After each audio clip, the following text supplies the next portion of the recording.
প্ৰত্যেক জেহাদে জনকপুৰৰ কাহিলীপাৰা জনকপুৰৰ যি ফুটপাথ দখল কৰিছিলে সেই ফুটপাথ ভাঙিবলৈ বাধ্য হ'ল আৰু সেই প্ৰত্যেক জেহাদৰ গোটেই কাৰবাৰটো যেনেকৈ প্ৰচাৰ হ'ল য'ত য'ত প্ৰত্যেক জেহাদৰ প্ৰজেক্ট চলি আছে তাৰে কাষৰ মানুহবিলাকেও অসন্তুষ্টি প্ৰকাশ কৰিছিলে আৰু তেওঁলোকে ওলাই আহিছে বহুত জেগাত। এতিয়া কথাটো হ'ল প্ৰত্যেক জেহাদৰ যেতিয়া আৰম্ভ কৰিছিলে তেতিয়া তেওঁলোকৰ 3টা প্ৰজেক্ট আছিলে। প্ৰত্যেক জেহাদৰ মালিকৰ বাপেক যেতিয়া GMDAৰ চেয়াৰমেন হ'ল নেকি তেতিয়াৰ পৰা আজিলৈ তেওঁলোকৰ 25টা নে 30টা প্ৰজেক্ট। এতিয়া এনেকুৱা ধৰণৰ কিছুমান কথা তেখেতৰ পত্নী ল'ৰা ছোৱালীৰ গোটেই অসমত যিটো হাৰত মাটি বাৰী কিনিছে সেইবিলাক কথা কৈ শেষ কৰিব নোৱাৰি। তাৰ কাৰণে আমি এটা জেহাদে ঘোষণা কৰিছোঁ। সময় লৈ আমি সকলো তথ্য ৰাজহুৱা কৰিম আৰু প্ৰত্যেক জেহাদৰ ক্ষেত্ৰত আইনী প্ৰক্ৰিয়াৰ মাজেৰে আমি যাম। আজি লগ হোৱাৰ কাৰণটো হ'ল এটা বেলেগ বিষয়। টেগলাইনটো আপোনালোকে পাইছে, আজমলে যদি পাৰে হিমন্ত বিশ্ব শৰ্মাই কিয় নোৱাৰে। আমি অসমীয়া মানুহখিনি আমি বৰ্তমান খুব বিপদত পৰি আছোঁ। আমি উজনি অসমত আজি কিছুদিনৰ পৰা মিয়া খেদাও এটা অভিযান চলি আছে। মিয়াবিলাকক খেদিব কৈছে, ওলাই আহিব দিছে। সেই মিয়াবিলাক উজনি অসমৰ পৰা বাৰু আহিলেই তিনিচুকীয়া, যোৰহাট, গোলাঘাট, শিৱসাগৰ সকলো ঠাইৰ পৰা ওলাই আহিল বাৰু, আহিছেই। আহি তেওঁলোক নামনি অসমত আহি সোমাইছে। এতিয়া নামনি অসমত আমাৰ বোজা আকৌ হৈছে, নামনি অসমত আমাৰ বোজা হৈছে সেই মানুহবিলাক। এতিয়া উজনি অসমৰ পৰা মিয়া খেদা অভিযানটো আমি ৱেলকাম কৰিছোঁ, কিন্তু সেই মিয়াখিনি আহি আকৌ নামনি অসমতে আহি আছে বা নামনি অসমৰ পৰাই তেওঁলোক উজনি অসমলৈ গৈছে। মিয়া বুলি ক'লে বৰ্তমান আমি যিখিনি দেখি আছোঁ সেইখিনি হ'ল লেবাৰ, ইটা ভাটাত কাম কৰা, চব্জি বেপাৰী, মাছ বেপাৰী, কণী বেপাৰী, মোবাইলত টেম্পাৰ গ্লাছ লগোৱা সিও আছে মিয়া। এইখিনি হ'ল মিয়া লেবাৰ। ইয়াৰ লগতে ক'লে অলপ বেয়া লাগে, তথাপিও উপায় নাই, আজমল ডাঙৰীয়াৰ ছুপাৰ 40 এটা আছে। বছৰত 40জনকৈ ল'ৰা ছোৱালী তেখেতে ওলাই আছে। তাতে কিন্তু সেই লেবাৰ নাই, তাত চব্জি বেপাৰী নাই, তাত ইটা ভাটাত কাম কৰা মানুহ নাই। তাত আছে ডক্টৰ, ইঞ্জিনিয়াৰ, IAS, IPS। আজি শিৱসাগৰৰ পৰা মিয়া খেদিছে, আমি ঠিক ভাল পাইছোঁ, কিন্তু তাৰে এজন শিক্ষিত মিয়া যেতিয়া IAS হ'ব, IPS হ'ব আৰু শিৱসাগৰ ডিষ্ট্ৰিক্টৰ SP হ'ব তেতিয়া খেদিব পাৰিবনে? তেতিয়া খেদিব পৰা যাবনে? সেই SPয়ে কি কৰিব? পিঠি ফালি বহল কৰি দিব কোবাই। ডিব্ৰুগড় মেডিকেল কলেজৰ ডক্টৰৰ হেডজন তেনেকুৱা এজন মিয়া হ'ব। আজি আজমল ফাউণ্ডেশ্যনে 400 কিমানটা ডক্টৰ এইবাৰ ৰিক্ৰুইট ওলাইছে। এতিয়া কথাটো হ'ল অকল সেই চব্জি, মাছ এইবিলাকতে আমি ব্যস্ত থাকিলোঁ, কিন্তু আজমল ফাউণ্ডেশ্যনে যিটো কৰি আছে, অসমত নিজৰ জাতিক ভাল পোৱা চবতকৈ ডাঙৰ মানুহজন যিজনে নিজৰ জাতিক ভাল পায় সেইজন হ'ল আজমল, বদৰুদ্দিন আজমল ডাঙৰীয়া, যোনে নিজৰ জাতিটোক ভাল পায়। IMDTAক বাতিল হোৱাৰ কাৰণে AIUDFৰ জন্ম হৈছিল। তেওঁলোকে কৈছিলে যে আমি আমাৰ জাতিক সুৰক্ষিত কৰিম, আৰু আমি তেতিয়া প্ৰতিবাদ কৰিছিলোঁ যে মিয়া সুৰক্ষাৰ কাৰণে IMDTAক বাতিল হোৱাৰ কাৰণে AIUDFৰ জন্ম, আৰু হয়ো সেইটো মুছলিম বাংলাদেশীখিনিক সুৰক্ষিত কৰিবলৈ AIUDFৰ জন্ম। যদি আজি AUDF মুছলিম বাংলাদেশীক ৰক্ষা কৰাৰ কাৰণে AUDFৰ জন্ম আৰু AUDF যদি জাতিদ্ৰোহী হয়, তেতিয়াহ'লে হিন্দু বাংলাদেশীক ৰাখিব বিচৰা AGP BJP কি হ'ব? AGP BJP কি হ'ব? আমাক সেইটোও লাগিব জানিবলৈ, আমি ক'ব লাগিব। এতিয়া আমি ক'ব বিচাৰিছোঁ আজমল ফাউণ্ডেশ্যনে যদি অসমীয়া ল'ৰাক, মই অসমীয়া বুলিয়ে কৈছোঁ, কাৰণ তেওঁলোকৰ 71ৰ আগৰ অসম চুক্তিৰ আধাৰত তেওঁলোক অসমত আছে আৰু অবৈধভাৱেও তেওঁলোক আছে, কিন্তু তেওঁলোকৰ ভোটাৰ ID আছে, আধাৰ কাৰ্ড আছে, ৰেচন কাৰ্ড আছে, চব আছে তেওঁলোকৰ। যিহেতু NRCখন এতিয়ালৈ হৈ উঠা নাই, তেওঁলোক ভাৰতীয় বুলিয়েই আমি গণ্য কৰিব লাগিব। কিন্তু তাৰ মাজতো তেওঁলোকৰ কাৰণে এই আজমল ফাউণ্ডেশ্যন, আজমল ডাঙৰীয়াই যিখিনি কৰি আছে, সেইটোৰ কাৰণে আমি চেলুট দিব লাগিব সেই মানুহজনক। যিটো কাম আজমলে কৰিছে, সেই কামটো হিমন্ত বিশ্ব শৰ্মা ডাঙৰীয়াই কিয় কৰিব নোৱাৰে? আমি সেই কথাটো কৈছোঁ।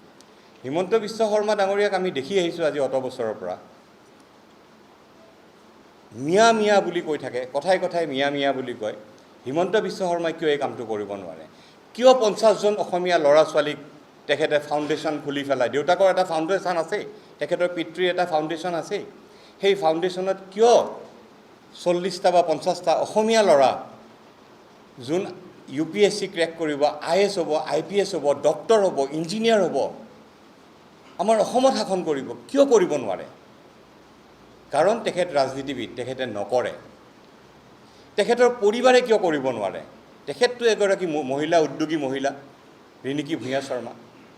আমিতো নগণ্য, আমি খালি অনুৰোধহে কৰিব পাৰিম, আমি ক'বহে পাৰিম। তেওঁলোকে নকৰে। আমি লিখিছোঁ ইয়াতে, জয়ন্ত বৰুৱা, স্বাধীন প্ৰতিদিন গোষ্ঠীৰ মালিক জয়ন্ত বৰুৱা, এজন অসমীয়া, অসমক ভালপোৱা এজন অসমীয়া, উদ্যোগী মহিলা, আমাৰ মুখ্যমন্ত্ৰীৰ পত্নী ৰিণিকী ভূঞা শৰ্মা, তেখেতে কিয় কৰিব নোৱাৰে? আপোনালোকৰতো ইনকামিং হৈয়ে আছে, আমি দেখি আছোঁ আপোনালোকৰ আজি অত বছৰৰ পৰা ইনকামিং হৈ আছে। অলপ জাতিটোৰ কাৰণে আউটগোয়িং নকৰে কিয়? অলপ পইচা খৰচ কৰক জাতিটোৰ কাৰণে। তাৰপিছত আপোনাৰ ঠিকাদাৰ ভাগ্য কলিতা, আমি যিখিনি মানুহৰ নাম আমি সততে লওঁ, অনিল দাস, অনুপম শৰ্মা, এনেকুৱা কিছুমান মানুহ আছে যোনে তেওঁলোকৰ গোটেই জীৱনত ইনকামিঙে হৈ থাকিলে আউটগোয়িং কৰিব নোৱাৰেনে? তেওঁলোকে নকৰে। আমি ঠিক তেতিয়াই আমি জয়ন্ত বৰুৱা ডাঙৰীয়াৰ লগত কথা পাতিলোঁ। জয়ন্ত দাক আমি অনুৰোধ কৰিলোঁ, বোলে জয়ন্ত দা আপুনি কৰিব নেকি? জয়ন্ত বৰুৱা ডাঙৰীয়াই ক'লে, যদি তোমালোকে সহায় কৰা মই কৰিম। আৰু আজি আমি ৰাজহুৱাভাৱে অনুৰোধ কৰিছোঁ, বাকী যিকেইজনৰ নাম লৈছোঁ তেওঁলোকে হয়তো নকৰিবও পাৰে, নকৰেই, কৰা দেখাও নাই। জয়ন্ত বৰুৱা ডাঙৰীয়াকে আমি অনুৰোধ কৰিছোঁ যে আপুনি কিবা এটা কৰক। মুখ্যমন্ত্ৰী ডাঙৰীয়া আপোনাকো অনুৰোধ কৰিছোঁ, আপুনি কিবা এটা কৰক। অকল মিয়া মিয়া বুলি কৈ থাকিলে সমস্যা সমাধান নহয়। আজি যদি আমি দতমা অঞ্চলত যাওঁ, কোকৰাঝাৰ দতমা অঞ্চলত যাওঁ, দতমাত প্ৰায় 50জন ল'ৰা ছোৱালীক তাতে ডক্টৰ পঢ়াই আছে, ইঞ্জিনিয়াৰ পঢ়াই আছে, IAS IPS পঢ়াই আছে, আৰু তেওঁলোকৰ ছাকচেছ ৰেট হ'ল 99.9%। কোকৰাঝাৰত দতমাত বড়োসকলে যদি কৰিব পাৰে, আমি কিয় নোৱাৰোঁ? আমিতো বাৰু নগণ্য, আমাৰ কামেই নাই, আমি সেইবিলাক ইমান ডাঙৰ কাম আমি কৰিব নোৱাৰোঁ। কিন্তু যিখিনি মানুহে কৰিব পাৰে তেওঁলোকে কিয় নকৰে? আজি আমি এই এটা মুকলি আহ্বান জনাইছোঁ আমি মুখ্যমন্ত্ৰী ডাঙৰীয়াক, জাতি কেতিয়া বাচিব? জাতি বাচিব মিয়া মিয়া বুলি ক'লে জাতি নাবাচে। কাৰণ যিসকল পলিটিচিয়ানে বৰ্তমান ৰাজনীতিত আছে, আমি অসম চৰকাৰৰ বিজেপি চৰকাৰৰ কথাই কৈছোঁ, 2026 চনত আপোনালোকে আকৌ ৰিচাৰ্জ কৰিব লাগিব, ইলেকশ্যন খেলি ৰিচাৰ্জ কৰিব লাগিব। ৰিচাৰ্জ হয়তো নহ'বও পাৰে, ৰিচাৰ্জ হেং হ'ব পাৰে, ৰিচাৰ্জ নহ'বও পাৰে। তেতিয়া কি কৰিব? ৰিচাৰ্জ হ'বলৈ, ৰিচাৰ্জ যাতে কৰিব পাৰে 2026 চনৰ ইলেকশ্যনত আপোনালোকে আকৌ দিছপুৰ দখল কৰিবলৈ, এইখিনি কাম আপোনালোকে কৰক। আমি এইটোৱে অনুৰোধ, আজি আমি গালি পাৰিব অহা নাই কাকো, আজি আমি ভয় খাইছোঁ। আজি যদি আমি মানি লণ্ড্ৰিঙৰ কথা কওঁ, আজি আপোনালোক সংবাদ মাধ্যম, সকলো নহয়, কিছুমানটো একদম উঠি পৰি লাগিছে, চুমি বৰাই কৰি আছে। কিন্তু গম পায়নে আপোনালোকে, মৰিগাঁৱত জামতাৰাৰ নিচিনা কাণ্ড চলি আছে, য'ত আপোনাৰ 200খন আধাৰ কাৰ্ড, 250 চিম কাৰ্ড ধৰা পৰিছে, ভোটাৰ ID ধৰা পৰিছে মৰিগাঁৱত। টেকনিকেলি দে আৰ চাউণ্ড, এই মিয়াবিলাক টেকনিকেলি দে আৰ চাউণ্ড। ঘৰত যদি 7টা ল'ৰা ছোৱালী আছে, এটা IS বা IPS, এজন ডক্তৰ, এজনে চব্জি বিক্ৰী কৰিব, শাক বিক্ৰী কৰিব, মুৰ্গী বিক্ৰী কৰিব, কণী বিক্ৰী কৰিব, টেম্পাৰ গ্লাছ লগাব, চুৰ কৰিব, ডকাইত কৰিব, ৰেপ কৰিব, সেই গোটেইবিলাক গুণ আছে তেওঁলোকৰ, গোটেইবিলাক। তাৰ মাজত এজন ডক্তৰ, ইঞ্জিনিয়াৰ, উকিল আৰু এজন IS IPSও ওলাই আহি আছে।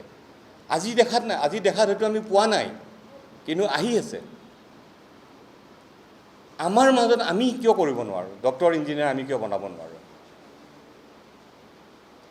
আজি মুখ্যমন্ত্ৰী ডাঙৰীয়াই ইচ্ছা কৰিলে, তেখেতক আমি দেখি আছোঁ দেই, তেখেতক আৰু অসমত যদি মানুহ আছে, এজনেই মানুহ আছে, ভাল পায়, বেয়া পায়, যি কৰে, আমি ৰাজনীতি কৰিব অহা নাই, এজন মানুহে আছে, ডক্টৰ হিমন্ত বিশ্ব শৰ্মা, যোনে ইচ্ছা কৰিলে অসমখন ঠিক কৰিব পাৰিব, নাকি লগাব পাৰিব চবকে। ইচ্ছা কৰিলে পাৰে, নকৰে, কাৰণ তেখেত ৰাজনীতি কৰা মানুহ। আজি স্মাৰ্ট মিটাৰ ক'ৰবাত গুচি গ'ল, গুৱাহাটীৰ পানী ক'ৰবাত গুচি গ'ল, মানে ক'লা পানী, বগা পানী, চব ক'ৰবাত গুচি গ'ল, চব ব্যস্ত চুমি বৰা।